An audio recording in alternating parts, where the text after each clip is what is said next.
The year was 1997, and Dr. Anthony Pignataro seemed to possess everything a man could desire. A thriving cosmetic surgery practice, a devoted wife, two beautiful children, but beneath the polished exterior lurked a secret so dark, so twisted, that it would eventually unravel in the most unexpected way. Through a single strand of hair, Tony wasn't just any doctor. He was an inventor obsessed with revolutionizing medicine. His bizarre creation, a snap-on toupee held in place by 4 bolts drilled directly into the skull. Friends and family laughed at the grotesque contraption, but Tony was deadly serious about his innovations.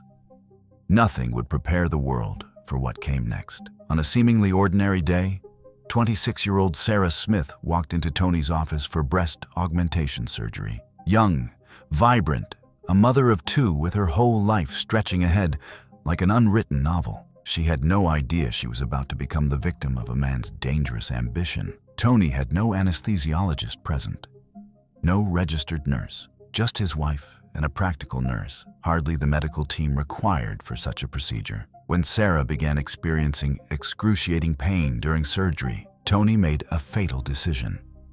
He administered more sodium pentothal.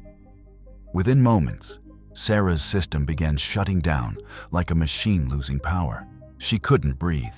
Panic erupted in the makeshift operating room as Tony desperately tried to revive her, tapping her chest, calling her name into the void. But it was already too late. Sarah Smith was dead. The investigation that followed revealed a shocking truth that shattered Tony's carefully constructed facade. He wasn't even a certified plastic surgeon. He had trained in ear, nose, and throat medicine, but never completed his certification. He was performing complex surgeries without proper credentials, equipment, or supervision, a medical fraud playing God with human lives. Tony pled guilty to criminally negligent homicide, receiving 6 months in prison, a $5,000 fine, and the loss of his medical license. His world crumbled like a house built on quicksand. Vandals spray-painted the word killer across his home in blood-red letters. Death threats arrived in the mail like poison pen love letters from hell. His marriage collapsed under the crushing weight of disgrace and financial ruin.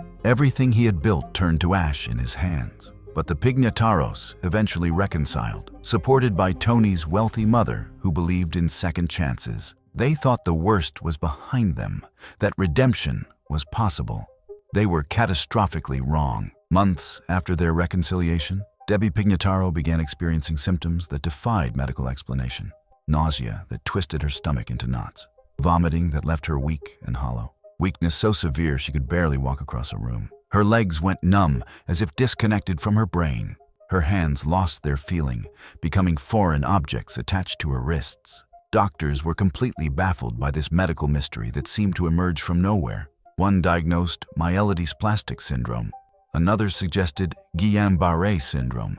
A third suspected pancreatitis. Each specialist saw fragments of a puzzle, but none could see the complete, terrifying picture. Debbie's condition was a riddle wrapped in an enigma, sealed with medical confusion. Then something truly horrifying occurred. Her daughter began showing similar symptoms, though milder. Whatever was systematically destroying Debbie was now threatening her child like a curse spreading through the bloodline. Dr. Snyderman was examining Debbie's bone marrow when he saw something that made his blood freeze in his veins. The red blood cells had degenerated in a pattern he recognized from medical school textbooks. Zat, a pattern that spoke of deliberate poisoning. He raced to the library, pulled toxicology references, searched medical databases with the desperation of a man chasing death itself. The answer hit him like lightning striking twice in the same place. Arsenic poisoning. Blood tests confirmed the impossible nightmare. Debbie had 29,580 micrograms of arsenic per liter in her system, one of the highest levels ever recorded in a living human being. At those concentrations, she should have been dead 3 times over. Somehow, miraculously, she had survived what should have been certain death. Security guards were immediately stationed outside her hospital room, like sentries guarding against the devil himself. The question that haunted everyone was simple, yet terrifying. Who wanted Debbie dead? Initially, Investigators suspected environmental contamination, searching for external sources like detectives hunting ghosts. They tested the water supply, examined industrial sites, analyzed everything that could contain arsenic. They found nothing but dead ends and false leads. Some even wondered if Debbie had poisoned herself, a theory that enraged the barely alive woman fighting for her life with every breath. Tony suggested Sarah Smith's family might be seeking revenge, but when the timeline was established, that theory crumbled like a house of cards in a hurricane. The breakthrough came from the most unexpected source: Debbie's hair. Forensic scientist Dr. Patricia Sacco approached Debbie's hair like an archaeologist examining ancient artifacts. She carefully sectioned each strand into centimeter-long pieces, treating each segment as a chapter in a book of betrayal. Each piece represented approximately 1 month of growth, a biological timeline written in keratin. Using atomic absorption spectrophotometry, she could determine exactly when arsenic had entered Debbie's system, reading the story like tea leaves made of poison and time. The results were chilling beyond imagination. In March 1999, when Tony and Debbie were separated, her hair showed no trace of poison, clean as mountain snow. But in May, when they reconciled, the first traces of arsenic appeared like drops of blood in clear water. The levels steadily increased through the summer months, culminating in a massive dose in July that was 80 times higher than lethal levels. This timeline eliminated all external suspects with surgical precision. Only one person had access to Debbie during the critical period when the poisoning began: her loving husband. Investigators peeled back layers of Tony's hidden life, like surgeons opening a diseased body. He had become addicted to heroin in prison, maintaining contact with dealers after his release. He was having an affair with another woman while playing the devoted husband. His mother, who financially supported the family, strongly opposed divorce and would have cut him from her will if he left Debbie. But money wasn't the only motive driving his twisted plan. In Tony's home, police discovered a manuscript with the disturbing title "Mass Destruction," a rambling account of how the medical community had wrongfully destroyed his career. Tony believed he was the victim of a vast conspiracy, a brilliant man brought low by lesser minds and professional jealousy. The pieces finally clicked into place with horrifying clarity.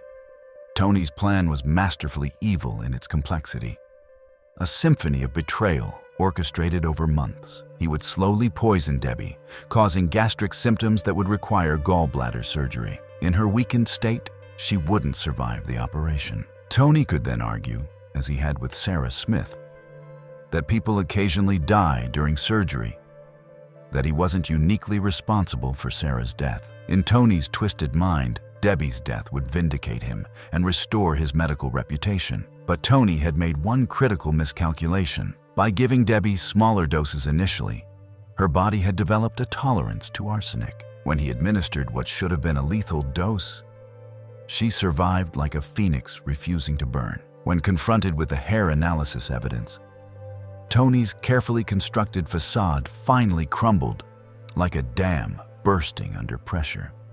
The interrogation room fell silent as detectives laid out the scientific proof before him. Charts showing arsenic levels mapped to specific dates. Photographs of hair samples under microscopic analysis. Timeline graphs that painted an undeniable picture of systematic poisoning. Tony stared at the evidence for what felt like an eternity. His hands trembled as he processed the implications. Here was irrefutable proof that couldn't be explained away by coincidence or medical mystery. The very hair of the woman he claimed to love had become his accuser, testifying against him in molecular detail. Under intense questioning, he looked down at the table, unable to meet the investigator's eyes, his voice barely above a whisper. He muttered words that hung in the air like a confession wrapped in denial. He never said yes, he never said no, but his guilt was written in every strand of his wife's hair, cataloged by science he couldn't refute. Finally, faced with the certainty of conviction and a potential life sentence, Tony confessed, pleading guilty to attempted first-degree assault. He received 15 years in prison, but never revealed exactly how he had administered the poison, taking his methodical secrets to his cell. Debbie survived one of the highest arsenic poisoning levels ever recorded, But victory came at a tremendous cost. The nerve damage is permanent. Her fine motor skills will never return. She lives with the constant reminder of her husband's betrayal, knowing that the man who promised to love and protect her had instead tried to murder her in the most agonizing way possible. The case became a landmark in forensic science, proving that hair could serve as a biological timeline, revealing secrets that seemed buried forever. A single strand had told a story of betrayal, manipulation, and attempted murder that would have otherwise remained hidden in the shadows. Tony's arrogance, his belief that he could outsmart everyone, became his downfall. He had indeed outsmarted himself, creating a trail of evidence in the very hair of the woman he tried to kill. Justice was served not through eyewitness testimony or confession, but through the microscopic testimony of keratin fibers that held truth in their molecular structure. The hair that should have grown as a symbol of life instead became the key witness in a case of attempted murder. Sometimes the most damning evidence is literally growing right under our noses.